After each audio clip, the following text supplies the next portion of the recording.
पिछले 5 सालों में 29 अरब रुपए की सब्सिडी दी गई। PMLN की गवर्नमेंट ने तकरीबन 26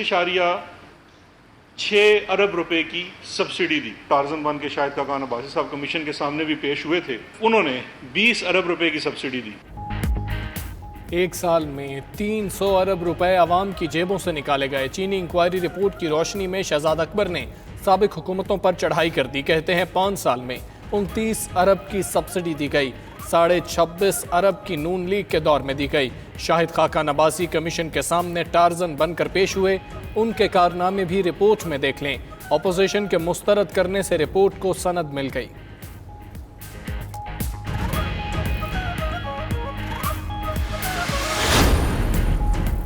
चीनी की इंक्वायरी में वज़ीर-ए-आज़म कमीशन के सामने पेश हों। नून लीग की तर्जुमान मरियम औरंगजेब का कहना है कि रिपोर्ट इसलिए पेश की गई ताकि इमरान खान को बचाया जाए। वज़ीर-ए-आज़म ने किल्लत के बावजूद चीनी बरामद करने का हुक्म दिया। उस्मान बुज़दार को सब्सिडी की जुबानी हिदायत किसने दी? कमीशन को असद उमर के जवाबात तसल्ली बख्श नहीं थे। लापता वज़ीर-ए-आज़म का नथिया गली में सुराग मिला।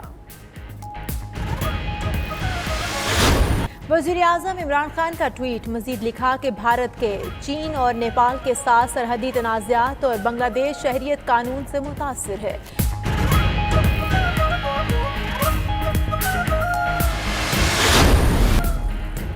लद्दाख पर चीन के हाथों हजीमत के बाद मोदी की पॉलिसी भी नाकाम। भारतीय अवाम हुकूमत पर एतमाद खोने लगी। कहते हैं रहनुमा फैसलों की तादाद नहीं, उनके असरात से जाने जाते हैं। लॉकडाउन ही नहीं, दीगर अवामिल भी अहम थे जिन्हें मोदी ने नजरअंदाज किया।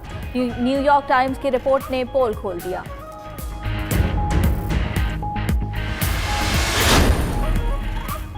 दोस्त शमीम और हलीम आदल की प्रेस कॉन्फ्रेंस। कहते हैं हकाफ तहकीकात और रिपोर्ट पब्लिक की जाएगी। मुर्तज़ा वहाब ने कल जो बातें की वो साबित करें।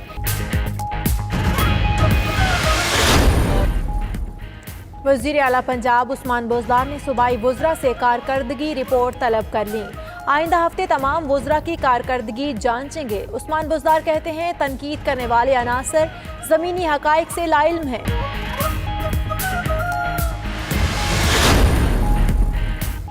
तर्जुमान नून लीग मरियम औरंगजेब का वज़ीर-ए-आज़म की गुमशुदगी का इश्तिहार शाया करने का मुतालबा।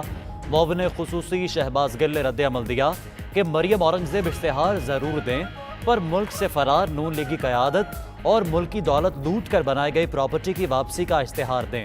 वज़ीर इत्तलात पंजाब फ़याज़ुल हसन चौहान बोले, इमरान खान पर नून लीग की तनकीद आसमान पर थूकने के मुतरादिफ है। ओमनी ग्रुप की 8 शुगर मिलों ने गन्ने की काश्तकारों को दी गई सब्सिडी हड़प की। नैब रावलपिंडी की तफ्तीशी रिपोर्ट में इंकशाफात। ओमनी ग्रुप ने गन्ने के काश्तकारों की फहरिस्त में अपने मुलाजमों के नाम शामिल कराए। ओमनी ग्रुप के मुलाजमों को गन्ने के काश्तकार जाहिर करके 45 अकाउंट्स खोले गए।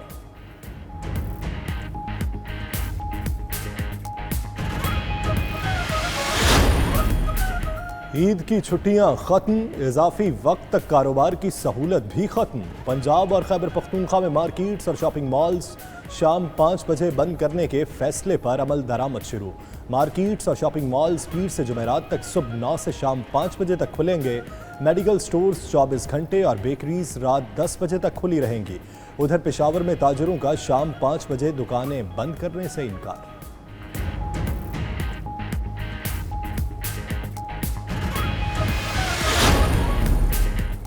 अवाम के लिए खुशखबरी। जून में पेट्रोलियम मसनूआत 10 रुपये फ़ी लीटर तक सस्ती होने का इम्कान। ज़राए के मुताबिक पेट्रोल 5 से 10 रुपये और डीजल 2 रुपये फ़ी लीटर सस्ता हो सकता है। इस मुल्क भर में पेट्रोलियम मसनूआत की फ़रोख्त में नुमाया कमी रिकॉर्ड की गई।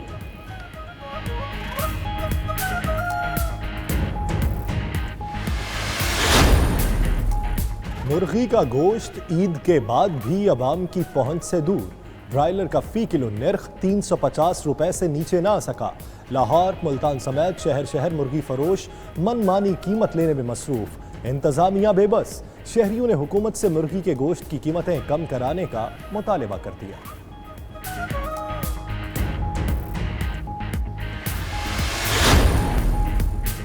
सूरज ने आज भी कहर बरसाया। शदीद गर्मी ने खूब मजा चखाया। नवाबशाह में पारा 49 डिग्री तक चढ़ाया। टंडुआलायार में 46, सक्खर में 43 सेंटीग्रेड रिकॉर्ड। लाहौर, कराची और दीगर शहरों में भी शदीद गर्मी की लहर, मामूलात ज़िंदगी मुतासर।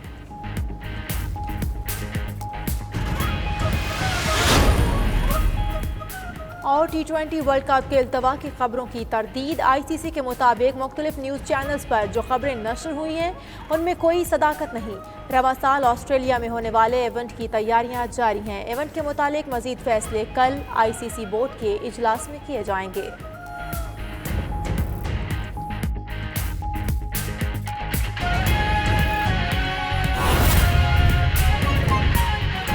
वो हमारे फसलों पे हमलावर होना चाह रही है, उसके रोकथाम के लिए भी बलूचिस्तान गवर्नमेंट जो इक़दाम कर रही है, तो उसमें बलूचिस्तान गवर्नमेंट स्टेट मशीनरी 24/7 हम काम कर रहे हैं और आवाम को इन चैलेंजेस से निबरत आजमाने और चैलेंजेस से निपटने और इन तमाम जो वबाई कैफियत है इससे बचाने के लिए शब रोज़ बलूचिस्तान गवर्नमेंट काम कर रही है। वज़ीर आला बलूचिस्तान जाम कमाल साहब एवरी डे 17 से 18 घंटे खुद वो काम कर रहे हैं और तमाम ये जो अरेंजमेंट्स हैं, ऑपरेशंस हैं, एडमिनिस्ट्रेशन है, इसकी वो निगरानी कर रहे हैं और अपडेट्स ले रहे हैं, डायरेक्शंस दे रहे हैं। और यही वो कमिटमेंट है, डेडिकेशन है, ये वही खुलूस है कि जिसकी बुनियाद पे अल्हम्दुलिल्लाह हम बिल्कुल वाज़े अंदाज में ये कह सकते हैं कि बलूचिस्तान में ये तमाम मामला अंडर कंट्रोल हैं। पॉलिसी लेवल पे, एडमिनिस्ट्रेशन लेवल पे, कोऑपरेटिव लेवल पे, हर एक सतह पे।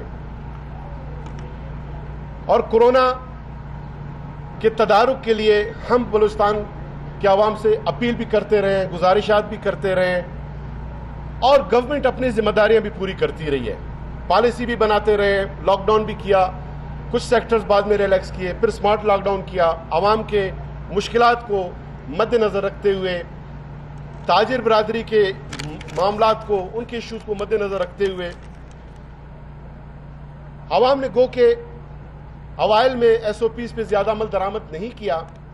अब कुछ बेहतरी नज़र आई है, लेकिन मज़ीद भी हम आवाम से गुजारिश करते हैं कि जब ये बात अब तय हो चुका कि हमें इसी कोरोना के साथ जीना सीखना होगा,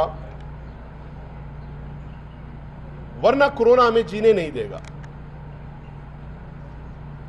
एक तो लोगों को मुतासिर करेगा कोरोना, हमवात वाक़े होंगे और फिर मईशत को नुकसान होता रहेगा, तो फिर कोरोना हमें जीने नहीं देगा। इसलिए कि अगले साल डेढ़ में कोई मेडिसिन, कोई वैक्सीनेशन अभी तक तो सामने आता हुआ दिखाई नहीं दे रहा। एक्सपर्ट्स ये भी कह रहे हैं कि कोरोना अपनी साख्त म्यूटेट कर रही है, उसको तब्दील कर रही है। मुमकिन है कि किसी वैक्सीन के आने के बाद भी इस पर फौरी तौर पे असर ना हो।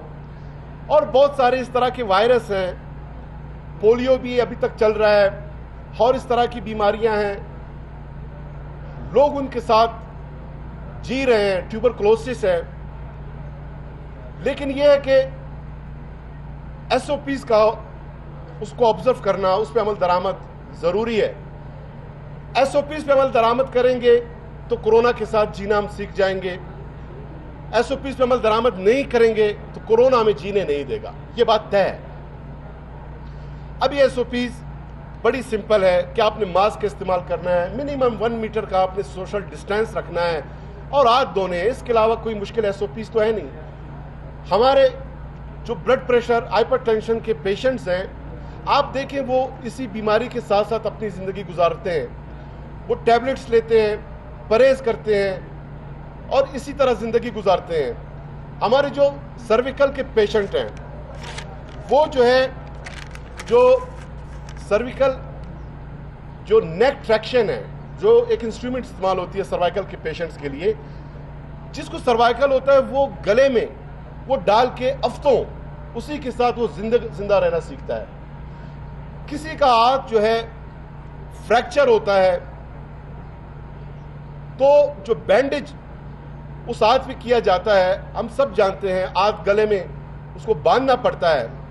उसी कैफियत में लोग हफ्तों उसी याद के साथ, वो उसी दर्द के साथ वो सोते भी हैं, जिंदगी भी गुजारते हैं।